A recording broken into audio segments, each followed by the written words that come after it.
Solom Longo wa kanisa la Alpha Omega Healing Foundation Solem Church International. Nami niko kwa kipindi hiki cha Prophetic and Spiritual Healing ambacho sana ni uchambuzi wa masuala tata ambayo huenda tunapoweza kuelewa vizuri yatatuwezesha sana tuweze kufahamu jinsi tunaweza okolewa kwa jina la Bwana. Nimekuwa nikiendelea na ule ujumbe ama mjadala huu ambao ni wa spiritual floods, na saizi nilikuwa naendelea na sehemu ambayo ni vipi utapambana na mambo kama haya ama utayakomesha mambo kama haya. Kwa kimombo tunaweza sema how to combat spiritual floods biblically. Vipi katika maandiko matakatifu unaweza kupambana na hali hii ambayo ni ya mafuriko ya kiroho katika wokovu wako. Niliweza kutangulia kidogo, nikaweza kukuchunia tu kidogo, lakini nitaanza kwa sehemu ya kwanza ambayo unaweza kufaulu kupambana na hali hii ya spiritual floods, mafuriko ya kiroho katika wokovu wako. Ni njia ya kuweza kunukuu ama kuweza kuelewa vizuri neno la Mungu. Ukielewa vizuri neno la Mungu, hautakuwa na shaka lolote la kuweza kupambana na hali hii ya mafuriko ambayo ni ya kiroho. Mpendwa, iwapo utalijua neno la Mungu na ukaenenda jinsi ya mapenzi ya neno la Mungu, basi wewe utashinda hali hii ya mafuriko yaliyo ya kiroho, na neema ya Mungu itakuwa pamoja nawe. Katika kitabu cha Mathayo sura ya 7 mstari wake wa 24, neno la Bwana likasema, basi kila asikiaye hayo maneno yangu na kuyafanya atafananishwa na mtu mwenye akili aliyejenga nyumba yake juu ya mwamba.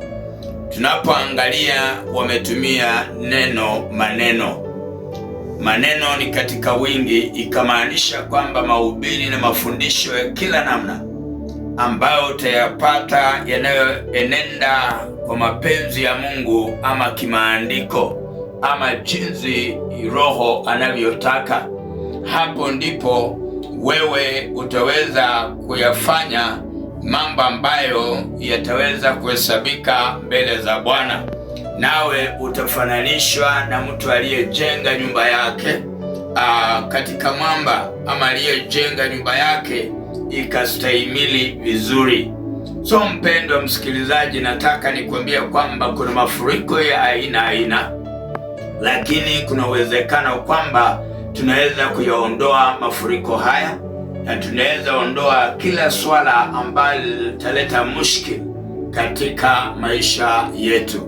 So mpendwa msikilizaji, kulingana na maandiko kwamba utakuwa tu na akili ama mtu mwenye akili wakati ambapo unafanya mambo yanayompendeza Mungu, na ikiwa kwamba unalielewa neno la Mungu. Ukielewa neno la Mungu, hautachanganywa na wale watu wana roho za uongo. You cannot be cheated by the deceptive spirits. Wale watu ambao wanafanya mpaka mnakunywa mafuta ambayo inastahili yapake mili yenu yanaenda tumboni mwenu. Wale watu ambao wanafanya biashara nanyi vitambaa, mafuta wanayoita matakatifu na maji katika chupa mbalimbali, hawataweza kuwadanganya wala kuwahadaa kwa njia yoyote, kwa sababu mtakuwa mmelifahamu neno la Mungu.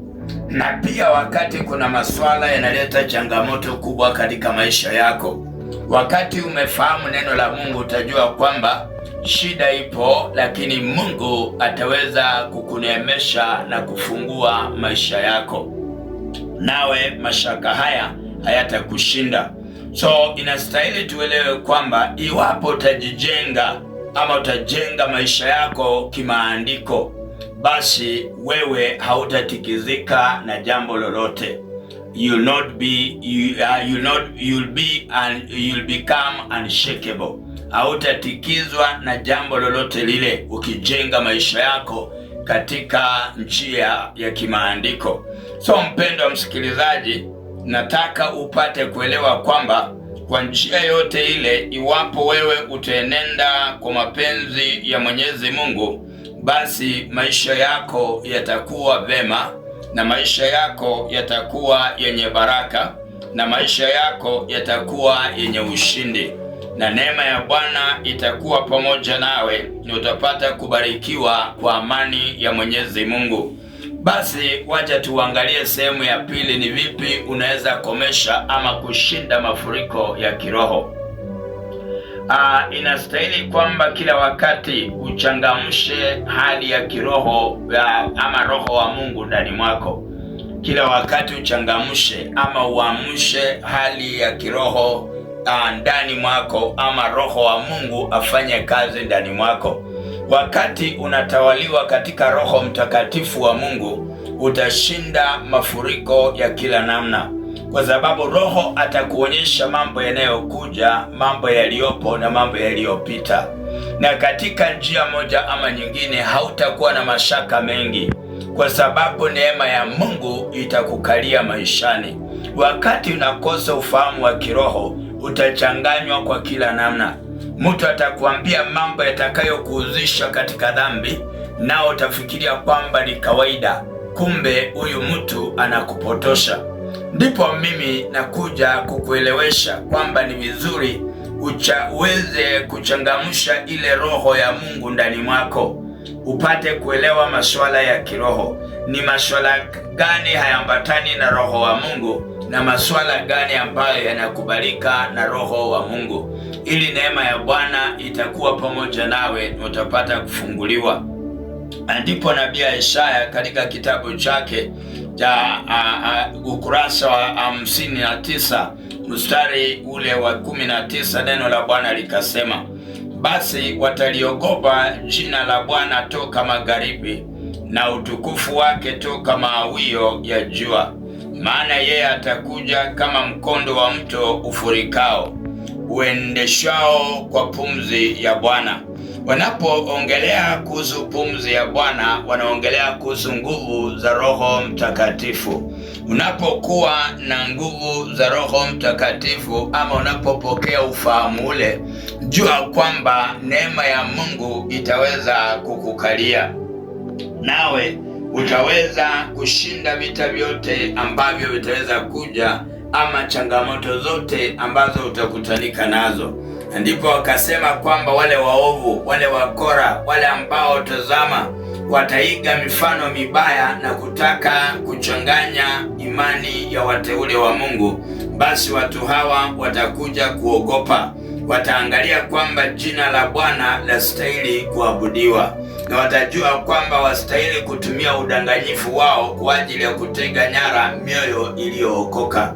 Na tena hao watu watajua kwamba nguvu za Mungu ni zaidi ya yale mafuriko ambayo unayaona katika changamoto za maisha yako.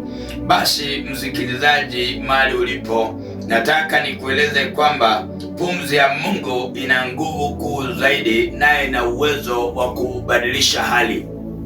Wakati unaelewa njia ya Roho Mtakatifu wa Mungu, tazama, Mungu atakupigania kinyume na mafuriko, sababu nguvu zake ni zaidi ya mafuriko ya kawaida. Na ukielewa pumzi ya Mungu ama Roho wa Mungu, basi maisha yako yatakuwa rahisi, na utapata kuona kwamba kuna jambo ambalo Bwana wa neema ataweza kusaidia katika maisha yako, na Mungu wa amani ataweza kudhihirisha neema yake katika maisha yako, na utapata kufunguliwa kwa baraka za Mwenyezi Mungu. Wakati unafanya juhudi zako katika imani, msikilizaji mpendwa, jua kwamba Roho wa Mungu atakushukia. Na ni vipi Roho wa Mungu atakushukia? Lazima ukae katika maombi, na maombi haya si maombi tu ya kawaida, lazima uende zaidi ya maombi ya ziada. Hapo ndipo neema ya Mungu itakukalia maishani, nawe utaona baraka za Bwana. So tunataka tuelewe kwamba the Holy Spirit raises a standard against spiritual floods. Wakati umepokea Roho Mtakatifu wa Mungu, na ndipo maandiko haya ambaye nimeyasoma yananena kuhusu pumzi ya Mungu. So unapoangalia hali hii ya pumzi ya Mungu, unapata kwamba Mungu wa neema anajua ni hali gani ataweza kupitishia ndani na ni vipi anaweza kukupigania ili upate kushinda uovu wote wa shetani ibilisi. So the Holy Spirit raises a standard against spiritual floods. Wakati unapokea Roho Mtakatifu wa Mungu, ile pumzi ya Mungu inakuja kama nguvu za mafuriko ambaye inaendeshwa na pumzi ya Mwenyezi Mungu mwenyewe. Jua kwamba utashinda vita, utashinda kila changamoto za maisha, na neema ya Bwana itakuwa pamoja nawe. Mfano mkubwa ni kwamba huenda umefika mahali umekata tamaa. Umeona kwamba hakika maisha haya hayaendi jinsi unavyofikiria. Lakini wakati umepokea Roho Mtakatifu wa Mungu, ataanza kukupa maono mapya, atakupa ufunuo mpya, na pia atakupa katika maelezo ya kinabii, na utaelewa kwamba licha kuna mashaka wakati wa sasa, lakini kule mbele na kuelekea kuna maagizo makuu yaliyo mema yatokayo kwa Mwenyezi Mungu. So ni vizuri kusikiliza pumzi ya Mungu, na itatokana na maombi ya ziada. Maombi ya ziada ni kama maombi ya kufunga na kuomba, maombi ya kukesha na kuomba, na pia kuingia mikutano ya pamoja na watu ambao ni waombezi, na utapata kwamba Mungu atakuinua na atakushindania kwa mambo mengi. Tunastahili tupate kufahamu kwamba rehema za Mungu hazilinganishi na mambo ya kikawaida. Naye Mungu anahitaji kwamba akutunze moyo wako na kukuweka imara ili upate kuona amani ya Bwana ikikalia maisha yako. Jambo lingine ambalo unastahili kujua mpendwa, ni kwamba inastahili uombe bila kukoma.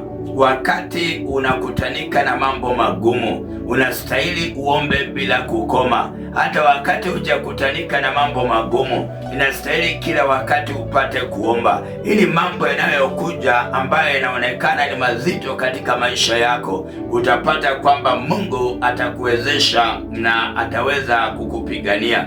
Ndipo Paulo akanena na Wathesalonike katika Wathesalonike wa kwanza sura ya 5 mstari wa 17. Neno la Bwana likasema, ombeni bila kukoma. Unaona, haya ni maneno matatu tu ambayo yanakamilisha mstari huo, ombeni bila kukoma. Katika maisha mpendwa, wakati unaomba bila kukoma, jua kwamba hapo ndipo Mungu atakuwezesha kwa kila namna, na utaona neema za Bwana zikiwa pamoja nawe, nao utaweza kubarikiwa jinsi ya neema za Mwenyezi Mungu na jinsi ya baraka za Mwenyezi Mungu. Inastahili kwamba tuenzi sana maombi. Wakati unakaa katika maombi, yawe maombi yale wakati unaingia kwa sabato ya Bwana, usiingie ni kana kwamba umeenda starehe. Nenda ukachukue nafasi nzuri katika maombi wakati wa na that's why wanaambia watu, ukiona kanisa unaenda kwa kanisa ambalo alipeani nafasi ya toba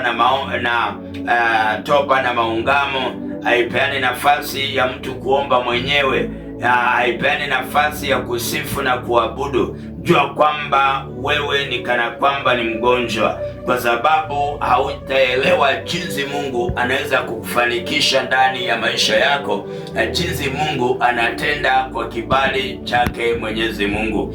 Basi mpendwa, inastahili tufahamu kwamba prayer is your spiritual defense system. Wakati unaomba, hapo ndipo utapata nguvu za kupambana na mambo yote yaliyo magumu. Wakati unaomba, hapo ndipo Mungu atainua imani yako na masuala mengi yaliyotata utayashinda, na Bwana wa neema atakubarikia sana na utapata kufunguliwa kwa jina la Yesu. Therefore you can say protection.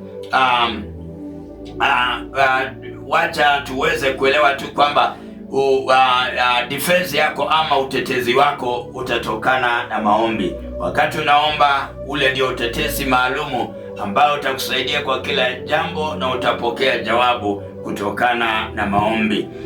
Jambo lingine ambalo tunastahili tuelewe kama njia ambayo tutashinda yale mafuriko ya kiroho katika njia ya maandiko ni kwamba tuweke ile diri ambayo ni ya Mungu.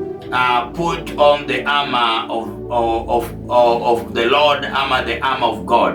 Wakati tunaweka lile diri itatusaidia katika njia moja ama nyingine, kwa sababu itatuzuia mambo mengi ambayo yataweza kutokea kwa njia yote ile. Na tutataka kujua kwamba ni vipi unaweza kujizuia. Kama unaona mwendeshaji wa bodaboda anavaa ile ambayo tunaita helmet, anavaa ile helmet yake ili hata akipata ajali kichwa chake hakitaweza kupasuliwa. Na ndipo unapata kwamba unaambiwa usiweze kuendesha bodaboda bila helmet. So hii ndiyo njia ya kujikinga. Hata katika Ukristo ama wokovu wetu tunahitaji ile helmet. Na helmet yetu ni kwa njia gani? Wacha tuangalie mstari wa 11 kwa sura yake ya 6 kitabu cha Waefeso. Neno la Bwana likasema, vaeni silaha zote za Mungu mupate kuweza kuzipinga ila za shetani. Tunapoongea kuhusu silaha ni maombi na njia pia ya kuenenda kwa mwenendo ulio mwema utakayompendeza Mungu. Hiyo ni silaha, kwa sababu ukikaa kihoehai, ukikaa kijingajinga, jua kwamba mambo yako hayatakuwa mazuri. Ukikaa kipumbavu, jua kwamba utakosea, nawe shetani atakupata na ataweza kukupepeta kama ngano. So inastahili tupate kuelewa kwamba kila wakati shetani anatafuta njia ya maisha yako ili apate kukupepeta.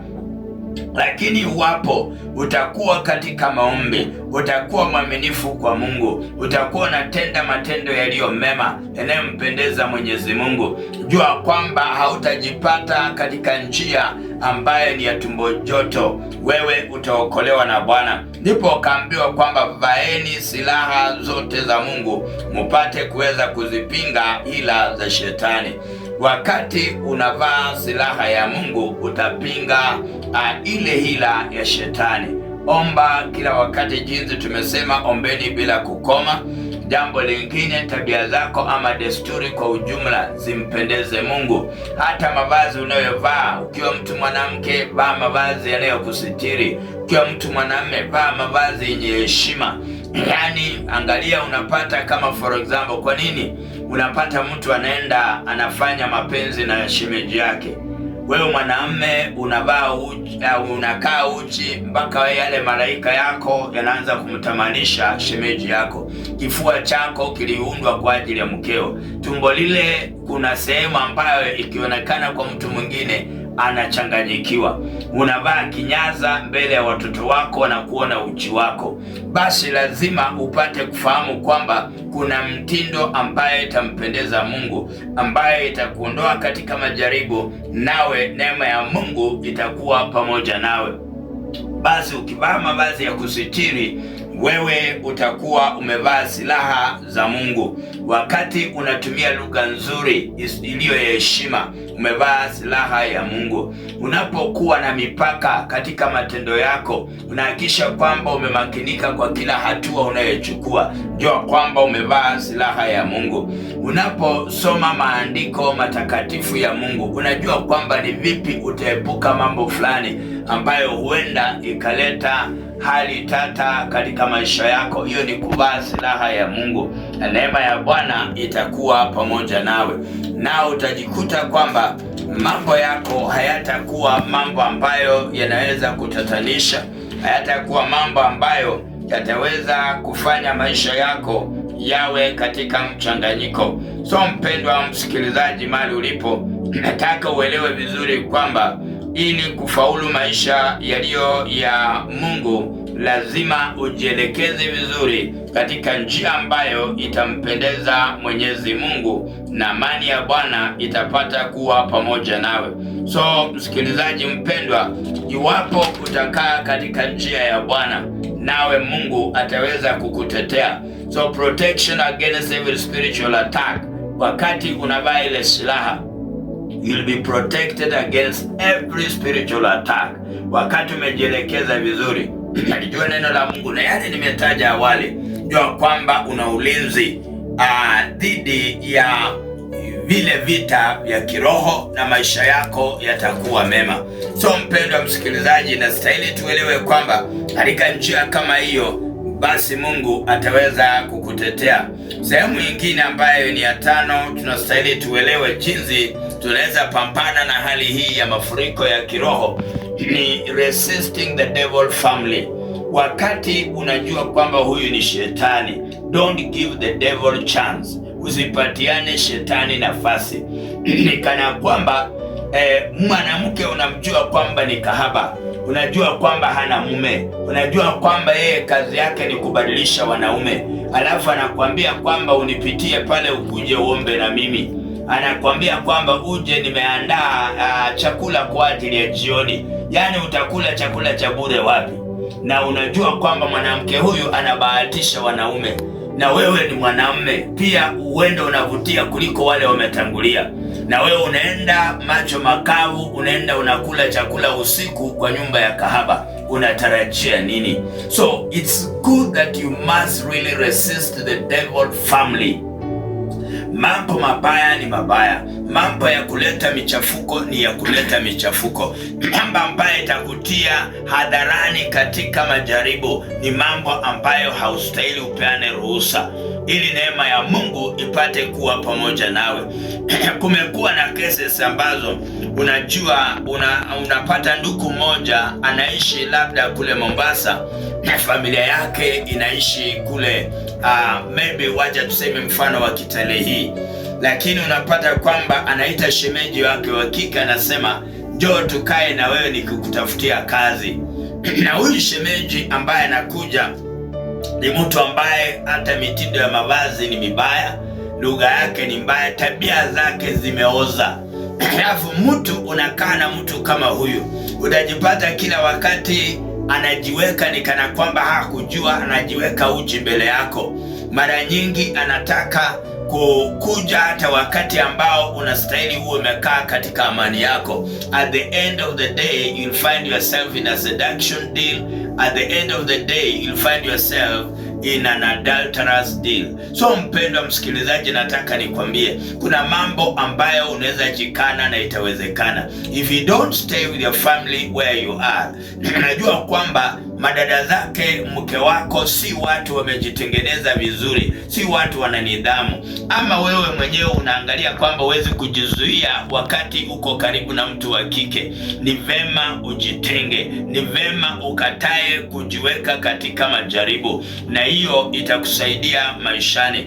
Tumepata hata makanisa mengine ambayo yanachagua wanawake viongozi katika nafasi zao, inachagua wanaume viongozi. Kuna makanisa ambayo mume anaweza kuwa mchungaji lakini mke wake hajapewa heshima yote ya uchungaji. Mume anaweza kuwa ni askofu lakini mke ni mtu wa kawaida. Kuna mume anaweza kuwa ni kasisi ama ni mwangalizi lakini mke wake hana nafasi yoyote. Hata unapata kwamba wakati mchungaji anatoka kwenda kufanya huduma nje, yeye anachukua mama assembly ama mama mchungaji mwingine. Kumekuwa na matatizo. Mume ni mtu wa kawaida lakini mke yeye ni mchungaji. Unapata katika kanisa ile pia kuna wachungaji wa kiume. So unapata mchungaji wa kiume ametoka na mchungaji wa kike, na huyu si mke wake. Wanaenda labda kwa semina fulani ama kuweza kuongoza camp fulani. So inastahili kwamba tupate kujifahamu katika njia ya haki, ili neema ya Bwana iwe pamoja nasi na amani ya Kristo itakuwa nasi. Wakati unatoka na mtu asiye mkeo, unatoka na mume asiye mumeo, unapata kwamba kule nje sisi wachungaji, kuna wengine hata wake zetu si watu ambao wanaangalia maslahi ya waume wao vizuri. Na umejua wewe mama mchungaji, unaenda na mama mchungaji na wewe ni mume mchungaji, unaenda mahali anakuandalia maandalizi mazuri anakuonyesha upendo, anakuonyesha kwamba mambo yako shwari. Na wewe ukiangalia yale malezi unayopewa, unakumbuka kwako ulitoka kule, hata mwanamke hakukwambia enda kwa usalama. Angalia, hata wakati ulitoka, labda wewe mwenyewe uling'ang'ana kupiga pasi nguo yako, wewe mwenyewe uling'ang'ana kuosha vazi lako, ndipo ukajiandaa kwenda. Lakini kwa semina, mama huyu mchungaji sasa anakufanyia shughuli nzuri kuliko mke wako, na hapo ndipo usharati huingia. Utapata mtu mchungaji mwanamume amezaa na mchungaji wa kike wanaofanya huduma naye katika kanisa moja. Basi hata nataka kusema kwamba makanisa pia mipangilio yao, wengine wanaweka watu katika majaribu. Inastahili mtu akiwa mchungaji, mke wake pia aite mama mchungaji. Yani akitoka kama mchungaji ambatane na mkewe. Yule mke wakati atakuwa kule nje atalazimika kufanya mema, hata kama anafanya kiburi kwa nyumba yake. Na pia ataona vile wake wengine wa wachungaji wanalea wachungaji ama wanalea waume zao. So anapokuwa pale anajifundisha kwamba inafaa pia naye akabadilishe mtindo wake, neema ya Bwana ipate kuwa pamoja naye. So mpendwa msikilizaji, nataka nikwambie kwamba you should resist the devil family. Ikiwa wewe kanisa lenu limeweka wachungaji wa kike na wachungaji wa kiume, unapata kwamba unapewa nafasi uende uhudumu wewe na mke wa mwingine aliye mchungaji mwenzako, lakini mwanamke asiyo mke wako. Ni vizuri hata waambie yule kiongozi mkubwa wako kwamba sitaenda mkutano huu kwa sababu naona kwamba huenda sitakuwa katika nafasi nzuri. Ukiwa mwanamke, kataa ule mpangilio. Ukiwa mwanamume, kataa ule mpangilio. So that is resisting the devil family, ili usije ukajaribiwa katika maisha yako, nayo itakusaidia. Kwa sababu iwapo utaweza kukataa kabisa nafasi ya shetani, basi utajipata kwamba lile pepo litakuondokea. Kama yule mwanamke alikuwa na timing yake, utapata kwamba atakupata. Kama yule mwanamume mchungaji alikuwa na timing yake kwa huyu mwanamke mchungaji, ile timing itakataa, kwa sababu utakuwa umekataa hali za shetani, na neema ya Bwana itakuwa pamoja nawe. Wacha tuangalie kitabu cha Yakobo. Kitabu cha Yakobo sura ya 4 mstari wake wa 7. Neno la Bwana likasema, basi mtiini Mungu, mpingeni shetani, naye atawakimbia. Angalia vile neno la Bwana linasema, mtiini Mungu, mpingeni shetani, naye atawakimbia. Wakati umekataa kwamba siwezi enda na mke wa mtu hata licha ni mchungaji, tuende tukae naye mwezi mmoja nje, umetukodeshea nyumba mahali pamoja, yeye ndiye ananishughulikia, ananioshea nguo, yeye ndiye ananiletea chakula. Sasa yeye ananifanyia mazilahi ambayo mke wangu anastahili kunifanyia. Ambia yule askofu ama yule kasisi kwamba hapana, kambi hii mimi sitaenda, mkutano huu sitaenda, sababu sioni kama uko shwari, na itakuwa vema kutoenda kuliko kwenda na mwenda mchukwane kama bibi na bwana kule Mombasa ama kule Nairobi ama kule Nakuru. So wapendwa wasikilizaji, iwapo tutakuwa na msimamo wa kweli, basi maisha yetu yatakuwa shwari na neema ya Bwana itakuwa pamoja nasi. So mpendwa, nielekea tu, nataka nikifika na dakika 40 ili nikupe nafasi pia nipeane kiongozi wa studioni akupe nafasi, kwa sababu nina watumishi wa Mungu lazima wanene nawe, wajijulishe na pia wakupe mwelekeo. So nataka kuongezea tu sehemu moja, sehemu ya 6, ambaye ni kwamba inastahili upate kukaa ndani ya Kristo na uingie sana ndani. Ukae ndani ya Kristo na uingie ndani sana. Hapo itakuepusha mambo ambayo huenda ingeweza kukuletea kelele ama vibwanga vya aina na aina, ili neema ya Mungu ikapate kuwa pamoja nawe. So mpendwa msikilizaji, wakati utakaa ndani ya Kristo vilivyo, majaribu yatakuja lakini utayashinda. Kuna mambo yatakuja ya kutisha zaidi, but but we have to understand that the Lord is a rescuer, is a deliverer. Wakati umejua kwamba umekaa katika Bwana, neema ya Bwana itakuwa pamoja nawe na utapata kufunguliwa. Nitasoma kwanza kitabu hiki cha Wakolosai sura yake ni ya 2 mstari wa 7 ili tuweze kuelewa kwamba neno la Bwana linatuelekeza kwa njia gani. Neno la Bwana likasema, wenye shina wenye kujengwa katika yeye, mmefanywa imara kwa imani, kama mlivyofundishwa, mkizidi kutoa shukrani.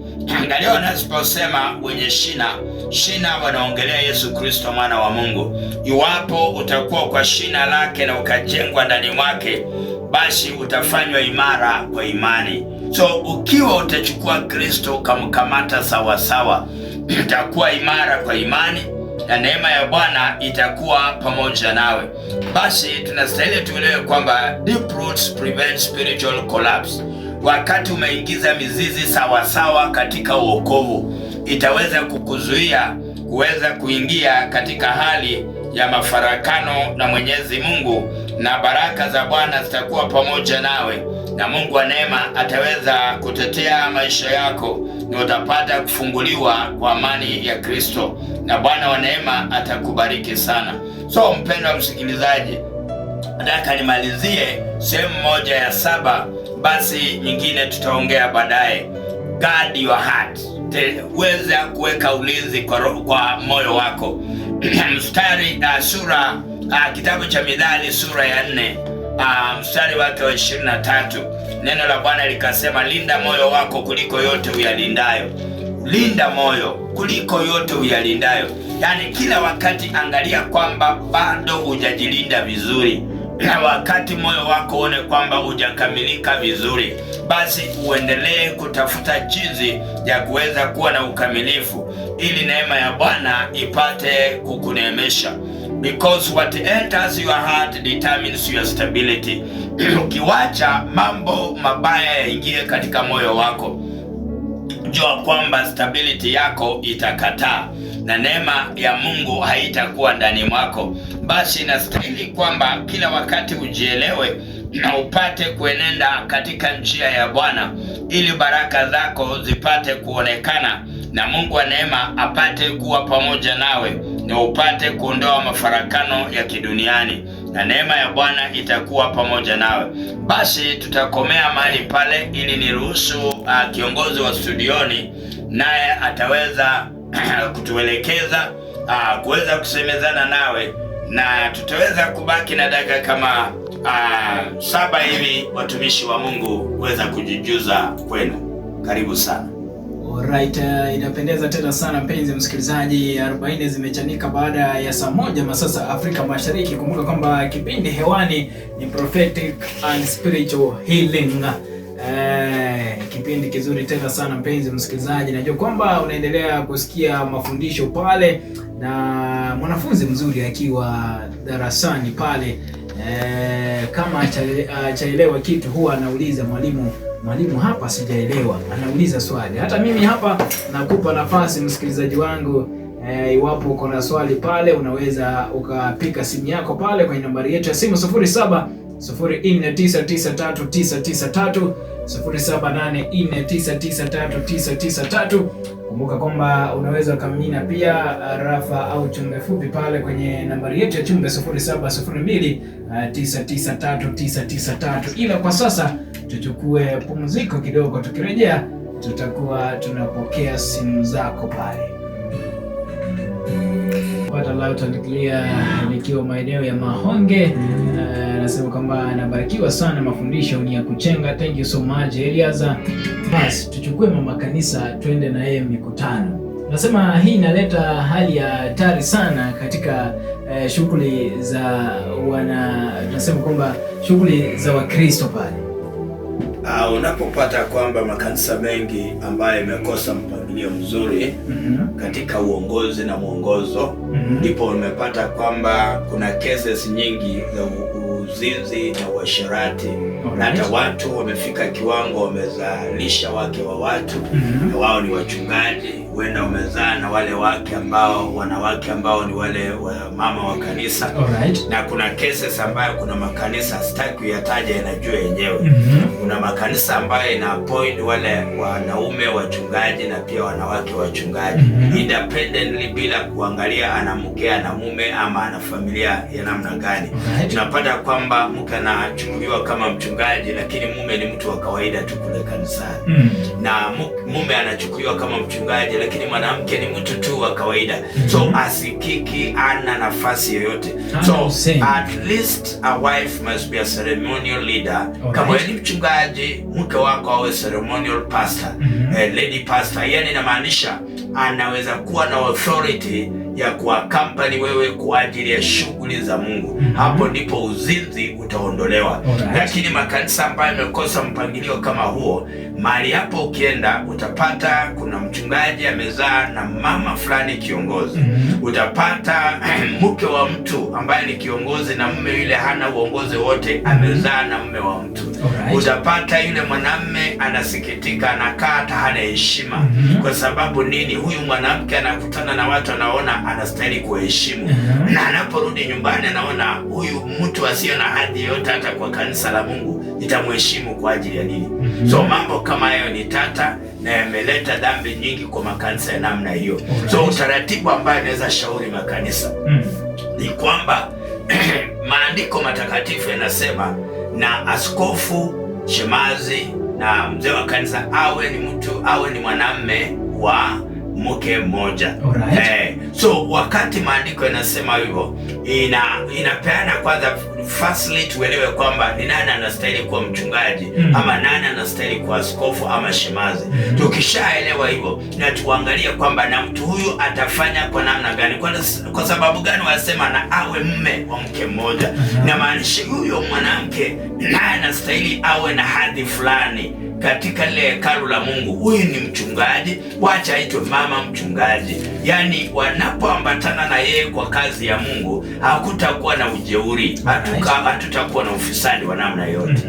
Nasema kwamba hali hiyo pia itakuwa inapunguza kwa njia moja au nyingine mafuriko ya kiroho pale. Exactly.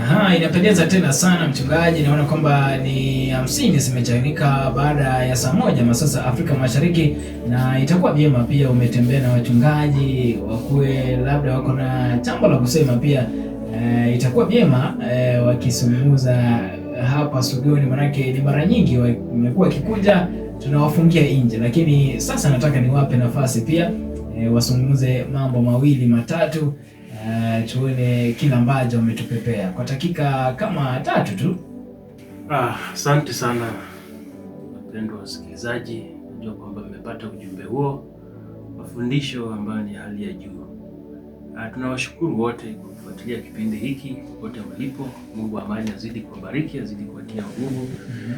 Mimi kwa majina ni Alex Bahalen, mwokoka Yesu ni Bwana, na hudumu kwa nafasi ya Chief Reverend International. Mungu amani awabariki sana. Alright. Asifiwe msikilizaji. Nataka niwashukuru sana kwa ajili ya kutenga muda wenu kwa sababu ya kusikia kipindi hiki ambacho naamini ya kwamba ni cha manufaa katika maisha yenu.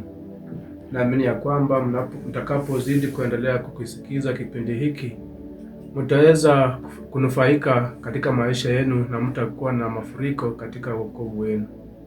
Wacha Mungu amana wabariki. Majina naitwa George Amwai, ikiwa Chief Reverend Continent. Mungu amani awabariki. Alright. Amen. Bwana Yesu asifiwe. Wapendwa wasikilizaji popote mlipo, kwanza kabisa niwashukuru kwa kutenga muda wenu ili kwamba mpate kutegea kipindi hiki cha mafundisho ambayo yanakujia moja kwa moja kutoka hapa studioni. Naamini ya kwamba leo hii umebarikiwa zaidi na umejengeka zaidi kiroho, ili kwamba ukazidi kumakinika katika safari ya wokovu. Maana tiketi ambayo itakuwezesha kufika pale uendako ama makusudio yako yalipo, ni lazima ukapate kuwa na ufahamu mzuri katika maandiko na hekima nyingi ambazo zitakuwezesha kuepukana na mitego ambayo Ibilisi huenda ameziweka kwa njia moja au nyingine. Kumbuka, mafuriko ya kiroho yanaweza kupata tu ikiwa hujapata kufanya maandalizi mazuri ya kiroho, ikiwa hujapata kutenga muda wako mwingi kwa ajili ya kusikiza maandiko ama kufuatilia ibada za Mungu na kupata kufundishika kama inavyostahili. Naamini ya kwamba leo hii umepata mafunzo yaliyo bora ambaye anaweza kukufanya kuwa Mkristo mtiifu, Mkristo mwaminifu katika kufuatilia sana hatua za kuitwa Mkristo na kufanana naye. Maana kuitwa Mkristo ni maana kwamba upate kufanana na Kristo katika matendo, katika mahusia yako na hata pia katika mtindo wako wa kimaisha. Bwana apate kukubariki sana, apate kukuinua. Mie kwa majina naitwa Dennis Kwemboirobe. Barikiwa sana. Nashukuru sana kwa ajili ya nafasi hii. Wasikilizaji, asanteni sana kuwa pamoja nasi katika kipindi hiki. Kwa majina naitwa Inea Mchika Masai. Na hudumu kwa nafasi ya Chief Administrator katika kanisa la Mungu. Nashukuru askofu kwa ajili ya mafundisho, na ningependa kuarifu wasikilizaji wetu popote mlipo kwamba nyote mnakaribishwa katika hekalu la Mungu. Kanisa letu linaitwa Alpha Omega Healing Foundation Sodom Church International. Tunapatikana pale Luhuna, Matisi location, Matisi sublocation, Saboti subcounty, Trans Nzoia County.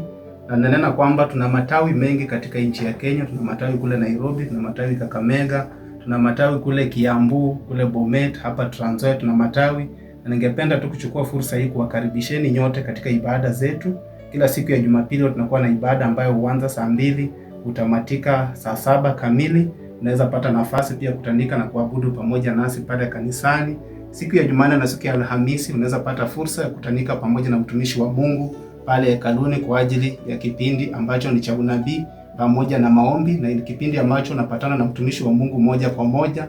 Una swali ambalo ni la kibinafsi ambalo hungependa kwamba liwe katika hadhara, utapata nafasi ya kuweza kuzungumza na mtumishi wa Mungu na ataweza kuelekeza zaidi katika maandiko na hata katika mafundisho.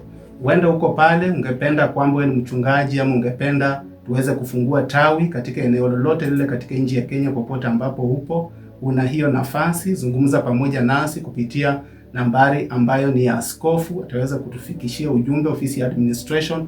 Tutapanga pamoja nao jinsi hekalu la Mungu ama tawi ama branch ya kanisa assembly itaweza kupatikana maeneo yako, ili watu wengi pia waweze kupata fursa ya kuweza kupata mafundisho haya na neno ambalo ni la uhakika. Nambari ambayo utapata nayo askofu ni 0708272229. Nitarejelea tena maybe kwa Kiingereza ni 0708272229. 0708272229. Iwapo ungependa kuwasiliana na askofu kwa swali lolote lile kuhusiana na branch ya kanisa, ungependa kuingia kanisani siku ya Jumapili, mikutano ya katikati ya wiki, utaweza kupata fursa. Mwisho kabisa, pia pale kanisani kila siku ya Jumamosi kuamkia Jumapili huwa tunakuwa na mkesha ambao huanza jioni saa 2 kamili ya jioni na hutamatika asubuhi. Kwa hivyo unaweza kuwa umetoka mbali unajiuliza nitakuwa namna gani?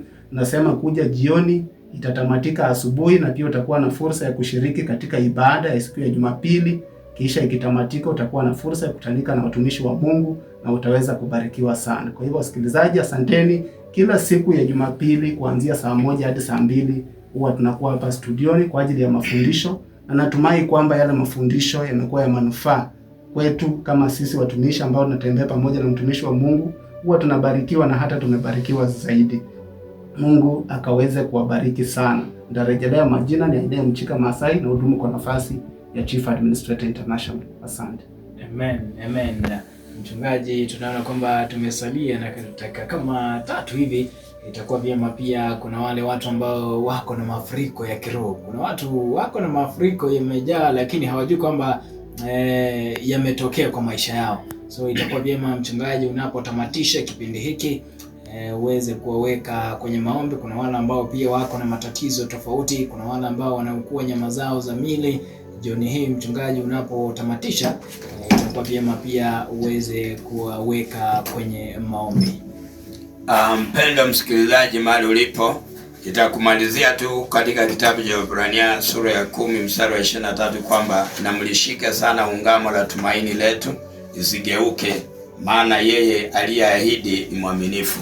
Tujue kwamba Mungu ni mwaminifu, tushike ungamo na lile ambalo ni la tumaini. So mpendwa msikilizaji, mahali ulipo, nataka nikwambie kwamba mafuriko ambayo umepatana nayo, kwa sababu huu ndio mwisho wa maelezo haya ama ujumbe huu, na ninapokuja nitakuja na ujumbe mwingine mwafaka.